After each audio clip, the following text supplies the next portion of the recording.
माननीय supreme court के द्वारा दिनांक 11 अगस्त 2023 को दिए गए फैसले, जिसके आधार पर बीएड अभ्यर्थी प्राथमिक में पूरी तरीके से अपात्र घोषित कर दिए गए, इस फैसले के मॉडिफिकेशन और क्लेरिफिकेशन यानी फैसले में बदलाव या फिर उसके स्पष्टीकरण के लिए 2 याचिकाएं पश्चिम बंगाल से होते हुए सुप्रीम कोर्ट में पहुंची थी, जिस पर बिना सुनवाई किए हुए कोर्ट ऑर्डर जारी कर दिया गया दिनांक 23 सितंबर 2023 को।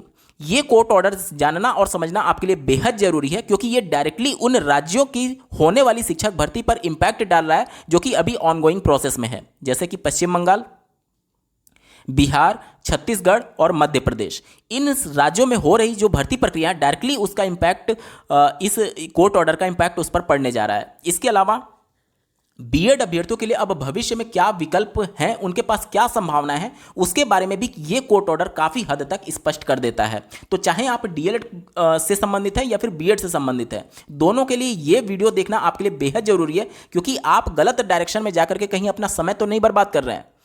सोशल मीडिया साइट्स पर जो भ्रामक खबरें चल रही हैं उसके बारे में भी डिटेल में बात करेंगे कि 2018 के गजट नोटिफिकेशन को देख करके जो बीएड अभ्यर्थी बीएड में एडमिशन लिए हुए थे, उनके अधिकारों को बचाने के लिए एक याचिका जो उत्तर प्रदेश से सुप्रीम कोर्ट में जाने पर अभ्यर्थी लगातार सोशल मीडिया साइट्स पर इस सभी चीज़ों को लेकर के एक्टिव है, उन सभी चीज़ों में कितनी संभावनाएं हैं इसके बारे में बात करेंगे। साथ ही साथ बीएड अभ्यर्थियों के संदर्भ में क्यूरेटिव पिटीशन और रिव्यू पिटीशन के बारे में जो भी सोशल मीडिया साइट्स पर खबरें चल रही हैं उसके बारे में भी डिटेल में बात करेंगे कि इसी कोर्ट ऑर्डर के जजमेंट के आधार पर अंत तक जुड़े रहिएगा। नमस्कार दोस्तों, मेरा नाम है नीरज, आप देख रहे हैं कैरियर बिट यूट्यूब चैनल। अगर आप इस चैनल पर पहली बार विजिट कर रहे हैं तो इसको सब्सक्राइब करते हुए बेल आइकन को प्रेस करना ना भूलें। टोटल 9 पेज का ये कोर्ट ऑर्डर है, जिसके दूसरे नंबर पेज पर जब आप जाएंगे तो ये पैराग्राफ आपके लिए बहुत ज़्यादा महत्वपूर्ण है, ध्यान से पढ़िएगा। The present application for modification clarification is filed by applicant Mr. Arnab Ghosh.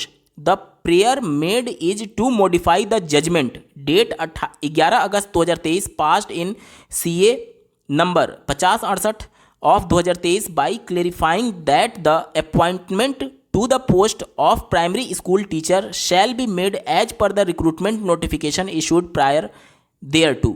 यानी कि जो 11 अगस्त को फैसला दिया गया उसमें ये प्रेयर किया गया है, ये क्लेरिफाई करते हुए कि जो पहले के नोटिफिकेशन हैं जारी हो चुके हैं इस फैसले से पहले, उनमें अपॉइंटमेंट इस नोटिफिकेशन के आधार पर जारी रहे, ये प्रेयर किया गया था। और सुप्रीम कोर्ट से ये प्रेयर किया गया था कि इसको क्लेरिफाई कर दिया जाए, इस प्रकार का ऑर्डर पास कर दिया जाए। सुप्रीम कोर्ट अगर इस प्रकार का ऑर्डर पास करती तो डायरेक्टली जो सभी राज्यों में भर्तियां चल रही हैं, चाहे पश्चिम बंगाल की बात कर लीजिए, मध्य प्रदेश की बात कर लीजिए, बिहार की बात कर लीजिए और छत्तीसगढ़ की बात कर लीजिए, इन सभी राज्यों में जो नोटिफिकेशन जारी हुआ है सभी राज्यों में बीएड अभ्यर्थियों को पात्र माना गया है। यानी कि अगर नोटिफिकेशन के आधार पर अपॉइंटमेंट को जारी रखने के आदेश दे दिए जाते ऑनरेबल सुप्रीम कोर्ट के द्वारा क्लेरिफाई करते हुए, इसका मतलब ये होता कि जो सभी राज्यों में भर्ती प्रक्रिया चल रही हैं, चाहे हाईकोर्ट में मामले क्यों ना चल रहे हो, सभी स्वतः ही निस्तारित हो जाते और नोटिफिकेशन में चूंकि बीएड अभ्यर्थी थे इस वजह से वह इस शिक्षक भर्ती में पूरी तरीके से 100% सेफ हो जाते अगर सुप्रीम कोर्ट इसमें क्लेरिफाई करते हुए ये जजमेंट पास कर देता। चूंकि बिना सुने ही इस याचिका को निस्तारित कर दिया गया है, यानी डिस्पोज्ड कर दिया गया है, यानी कि ये वाला जो प्रेयर था वो भी एक तरीके से डिस्पोज्ड हो गया है बिना सुने, यानी कि इस पर कोई भी जजमेंट पास नहीं किया गया है। अगर जजमेंट पास किया जाता तो जितनी भी ऑनगोइंग प्रोसेस है सभी राज्यों की भर्तियों में बीएड अभ्यर्थी सेफ होते, लेकिन अभी चूंकि यहां पर इसके संदर्भ में सुना ही नहीं गया और जजमेंट ही नहीं पास किया गया, तो ये अभी जो रिस्पेक्टिव हाई कोर्ट में मामले चल रहे हैं, चाहे बिहार के संदर्भ में आप देख लीजिए सुप्रीम कोर्ट में फिर से नया मामला जाने जा रहा है, याचिका दायर हो चुकी है। इसके अलावा छत्तीसगढ़ हाईकोर्ट में जो मामला चल रहा है, मध्य प्रदेश हाईकोर्ट में जो मामला चल रहा है, वो वहां के रिस्पेक्टिव हाईकोर्ट से ही निस्तारित होगा। अगर नोटिफिकेशन के आधार पर भर्ती प्रक्रिया को कंप्लीट करने के आदेश दे दिए जाते तो वो सभी हाईकोर्ट के मामले स्वतः ही समाप्त हो जाते, ठीक है। लेकिन अब हाईकोर्ट द्वारा ही निस्तारित होगा, क्योंकि ये प्रेयर एक तरीके से सुना ही नहीं गया, इस प्रेयर को सुने बिना ही इसको डिस्पोज कर दिया गया है। इस केस में जो दूसरे याचिकाकर्ता थे वो पश्चिम बंगाल में जो प्राथमिक स्तर की शिक्षक भर्ती चल रही है, जिसके लिए नोटिफिकेशन 23 दिसंबर 2020 को जारी किया गया, जो कि ऑलरेडी कलकत्ता हाईकोर्ट में चैलेंज्ड है, उससे संबंधित ये एक एप्लीकेंट है जो कि दूसरे याचिकाकर्ता के तौर पर इसमें सम्मिलित हुए थे इस याचिका के में। इस कोर्ट ऑर्डर के अगले पैराग्राफ में बहुत महत्वपूर्ण लाइन मेंशन की गई है, देखिए, यह अच्छी तरीके से तय है कि आवेदक विधिक आवेदन दाखिल करने की आड़ में इस माननीय न्यायालय द्वारा पारित आदेशों को वापस लेने या समीक्षा या संशोधन की मांग नहीं कर सकते हैं। अब कोर्ट ऑर्डर में ऐसा क्यों लिखा गया, इसके समझने के लिए आपको 2011 के एक केस के बारे में समझना बेहद जरूरी है, जिसमें सुप्रीम कोर्ट ने कुछ महत्वपूर्ण प्रावधान किए थे। देखिए क्या उन्होंने कहा है। In the instant case even after final judgement of this court the review petition was also dismissed. Thereafter, even the curative petition has also been dismissed in this case। ध्यान से देखिए, बीएड वाले मामले में भी रिव्यू पिटीशन की बात की जा रही है और क्यूरेटिव पिटीशन की भी बात की जा रही है, जो कि एक संबंधित मामले जो कि 2011 से संबंधित है, उस कोर्ट ऑर्डर में ऑलरेडी रिव्यू और जो क्यूरेटिव पिटीशन था उसको डिसमिस कर दिया गया। क्यों? क्योंकि इससे कंट्रोवर्सी जो पार्टीज थी उसके बीच में कभी खत्म ही नहीं होता। ये एक एंडलेस प्रोसेस था जो कभी भी खत्म नहीं होगा, क्योंकि जो जजमेंट ऑनरेबल सुप्रीम कोर्ट के द्वारा पास किया गया उसको फाइनली कोई भी एक्वायर नहीं कर रहा था, अर्जित नहीं कर रहा था पार्टी। ठीक है, तो मान लीजिए एक प्रतिवादी है, दूसरा उसके खिलाफ केस याचिका दायर कर रहा है, एक अगर हारा, दूसरा उसको स्वीकार नहीं कर रहा है तो वो रिव्यू में चला जाएगा। अब मान लीजिए उसकी जीत हो गई, फिर पहला वाला रिव्यू में चला जाएगा, मान लीजिए उसकी जीत हो गई, फिर दूसरा वाला रिव्यू में चला जाएगा। मतलब ये एंडलेस प्रोसेस था। इस वजह से इस वाले मामले में ऑनरेबल सुप्रीम कोर्ट ने सुनवाई करते हुए रिव्यू पिटीशन और जो क्यूरेटिव पिटीशन था उसको डिसमिस कर दिया। यही रीजन है कि जब फाइनल जजमेंट आ जाता है उसके बाद से रिव्यू पिटीशन और क्यूरेटिव पिटीशन में 1% से भी कम फैसले बदलने की संभावना रहती है, ना के बराबर आप मान करके चलिए। इसीलिए मैं पहले से ही आपको बोला था कि रिव्यू पिटीशन और क्यूरेटिव पिटीशन में बहुत कम उम्मीद रहती है। अब रिव्यू पिटीशन और क्यूरेटिव पिटीशन के मामले में जिस प्रकार से बीएड अभ्यर्थियों को भ्रमित किया जा रहा है, ये सभी चीज़ें आपको अब समझने की जरूरत है कि कोर्ट ऑर्डर में ये बातें मेंशन की गई हैं। अब अगला पैराग्राफ और ज़्यादा महत्वपूर्ण है। इस पैराग्राफ को पढ़ने के बाद से बहुत सारी डाउट्स आपके क्लियर हो जाएंगे। ध्यान से पढ़िएगा क्या बोला जा रहा है। This court has consistently taken the view that the judgment delivered by this court while exercising its jurisdiction under article 136 of constitution can not be reopened in a writ petition filed under article 32 of constitution. कहा यह जा रहा है कि ध्यान से समझिएगा, article 136 क्या कहता है। भारतीय संविधान का 136 अनुच्छेद ये कहता है कि कोर्ट अपने द्वारा दिए गए फैसले को री एग्जामिन कर सकती है और इसके संबंध में जो याचिका है उसको आदेश पारित कर सकती है, मतलब उसको स्वीकार कर सकती है। जो जजमेंट दे दिया गया है उसके फैसले को रिव्यू करने के लिए फिर से उस याचिका को स्वीकार कर सकती है। लेकिन ये जो अधिकार क्षेत्र है, ये अधिकार क्षेत्र उन याचिकाओं पर लागू नहीं होगा जो कि आर्टिकल 32 ऑफ कॉन्स्टिट्यूशन की बात करता है। आर्टिकल 32 क्या है, ध्यान से समझिएगा। हमारे भारतीय संविधान में कुछ मौलिक अधिकार दिए गए हैं। मौलिक अधिकारों को बचाने के लिए एक आर्टिकल 32 मेंशन किया गया है जो कि जितने भी मौलिक अधिकार हैं उनके रक्षण की बात करता है। अब ध्यान से समझिएगा, जो बीएड अभ्यर्थियों को अपात्र घोषित किया गया है वो आर्टिकल 21A के अंतर्गत किया गया है, जिसमें 6 से लेकर के 14 साल के बच्चों के लिए अनिवार्य मुफ्त एवं गुणवत्तापूर्ण शिक्षा की बात करता है। गुणवत्तापूर्ण शिक्षा बीएड अभ्यर्थियों को प्राथमिक में शामिल होने की वजह से नहीं हो पा रही है, जो कि मौलिक अधिकार है 6 से 14 साल के बच्चों का, और 6 से 14 साल के बच्चों के मौलिक अधिकारों का उल्लंघन हो रहा है। इसलिए बीएड अभ्यर्थियों को अपात्र घोषित कर दिया गया प्राथमिक में। अब चूंकि उनका मौलिक अधिकार है और मौलिक अधिकारों के रक्षण करने के लिए आर्टिकल 32 है जिसके अंतर्गत बीएड अभ्यर्थियों को अपात्र घोषित किया गया है, तो इनके माध्यम से जो जजमेंट दिया गया है उस केस को फिर से रीओपन नहीं किया जा सकता आर्टिकल 136 का प्रयोग करते हुए, जिसमें कोर्ट को ये अधिकार है कि वह अपने ही दिए गए फैसले को रीओपन कर सकती है। लेकिन अगर आर्टिकल 32 में कोई फैसला दिया गया तो उस मामले में इस केस को रीओपन नहीं किया जा सकता। अब डायरेक्टली हम लोग पेज नंबर 8 पर आते हैं, क्योंकि इससे पहले 2-3 और जजमेंट के बारे में ऑनरेबल सुप्रीम कोर्ट ने अपने ऑर्डर में मेंशन किया है जो कि इसी से संबंधित हैं। ठीक है, यहां पर 8वें नंबर पेज में बहुत महत्वपूर्ण बातें मेंशन की गई हैं। देखिए, it is clear that the applicant in both application intended to seek for recall review of order passed by this honourable court in guise of filing the present miscellaneous application. यानी कि यह बिल्कुल स्पष्ट है कि जो दोनों एप्लीकेंट हैं, जो दोनों याचिकाकर्ता हैं, वह इस मामले में ऑनरेबल सुप्रीम कोर्ट के द्वारा दिए गए फैसले को रिव्यू या फिर रिकॉल करने के लिए कोर्ट का दरवाजा खटखटाए हुए हैं मिसलेनियस एप्लीकेशन के माध्यम से। ठीक है, आगे पढ़िए। The prayer made in these application itself would make it clear that the applicant intend to seek for rehearing of matter on the merit after reviewing the order date 11 August 2023 which is impermissible under law। यानी कि इस prayer के माध्यम से जो याचिका करता है उनके प्रेयर को ध्यान से पढ़ने पर यह साफ तौर पर क्लियर होता है कि इनके द्वारा फिर से हियरिंग कराने के लिए इस मैटर को रिव्यू करने के लिए जो कि 11 अगस्त को सुप्रीम कोर्ट ने दिया था, वो प्रेयर कर रहे हैं जो कि इम्परमिसिबल है, जो कि परमिट नहीं किया जा सकता लॉ के अकॉर्डिंग। ठीक है, क्योंकि सुप्रीम कोर्ट पहले ही कह चुकी है कि अगर अभी बीएड के अगेंस्ट में फैसला आया हुआ है, मान लीजिए डीएलएड के अगेंस्ट में फैसला आता है, फिर डीएलएड वाले रिव्यू कराने के लिए पहुंच जाएंगे, मान लीजिए डीएलएड के फिर फेवर में फैसला आ जाता है, फिर बीएड वाले रिव्यू कराने के लिए पहुंच जाएंगे। कहने का मतलब कि ये एक एंडलेस प्रोसेस है और ऑनरेबल सुप्रीम कोर्ट जब कोई जजमेंट दे दी तो फिर से उस मामले में हियरिंग कराना ये पॉसिबल नहीं है लॉ के अकॉर्डिंग, क्योंकि यहां पर सुप्रीम कोर्ट ये कह रहा है कि जब ये मामला बाकायदा हाई कोर्ट से होते हुए सुप्रीम कोर्ट पहुंचा हुआ है, हाई कोर्ट ने जो नियम के तहत फैसला दिया है वो पूरी तरीके से अपने नियमों को फॉलो करते हुए दिया है और सुप्रीम कोर्ट ने सभी नियमों को ध्यान में रखते हुए अपना जजमेंट पास किया है। इस वजह से इसमें फिर से री हियरिंग पॉसिबल नहीं है अकॉर्डिंग टू लॉ, ये सुप्रीम कोर्ट कह रही है। जो बातें मैं अभी बोल रहा था यहां पर मेंशन किया गया, देखिए, this honourable court has been pleased to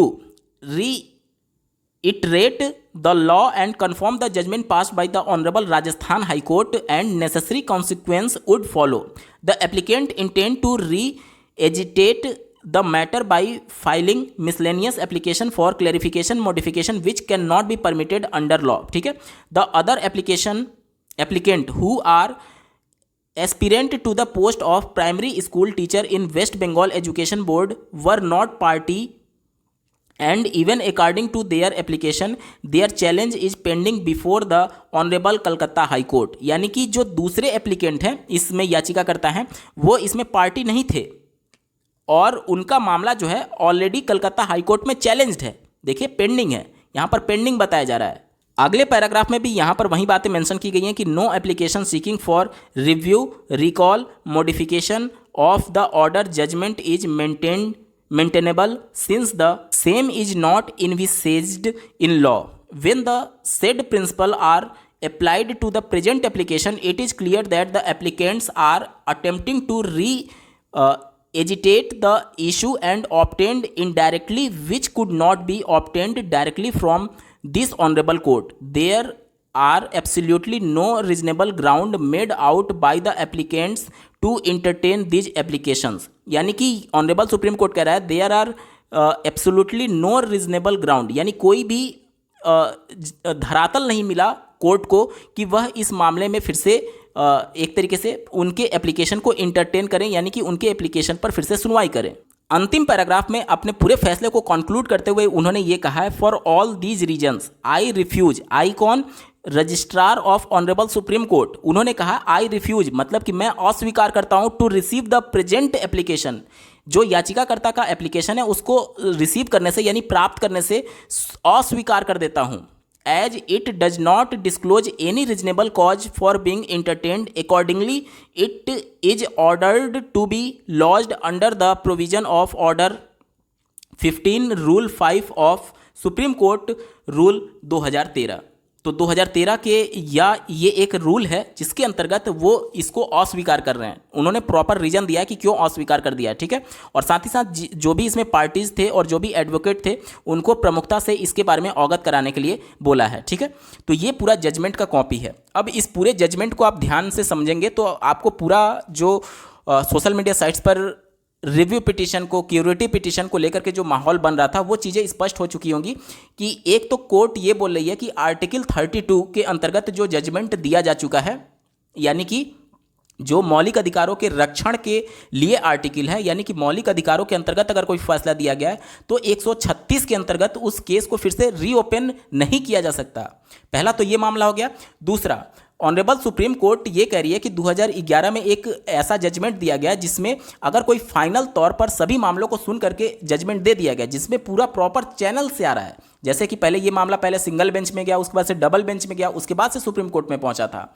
जो डबल बेंच ने फैसला दिया 25 नवंबर 2021 को, जिसके अंतर्गत उन्होंने अनकॉन्स्टिट्यूशनल करार दे दिया 28 जून 2018 के गजट नोटिफिकेशन को। वो सुप्रीम कोर्ट कह रही है कि फैसला बिल्कुल नियमों के अंतर्गत दिया गया सही है, जिसको सुप्रीम कोर्ट ने मोहर लगा दिया 11 अगस्त 2023 को। जब ये पूरे प्रॉपर चैनल के थ्रू चल रहा है तो फिर से इसमें री हियरिंग करने का कोई सवाल नहीं उत्पन्न होता है। ये रजिस्ट्रार के कोर्ट जजमेंट में बातें मेंशन की गई हैं।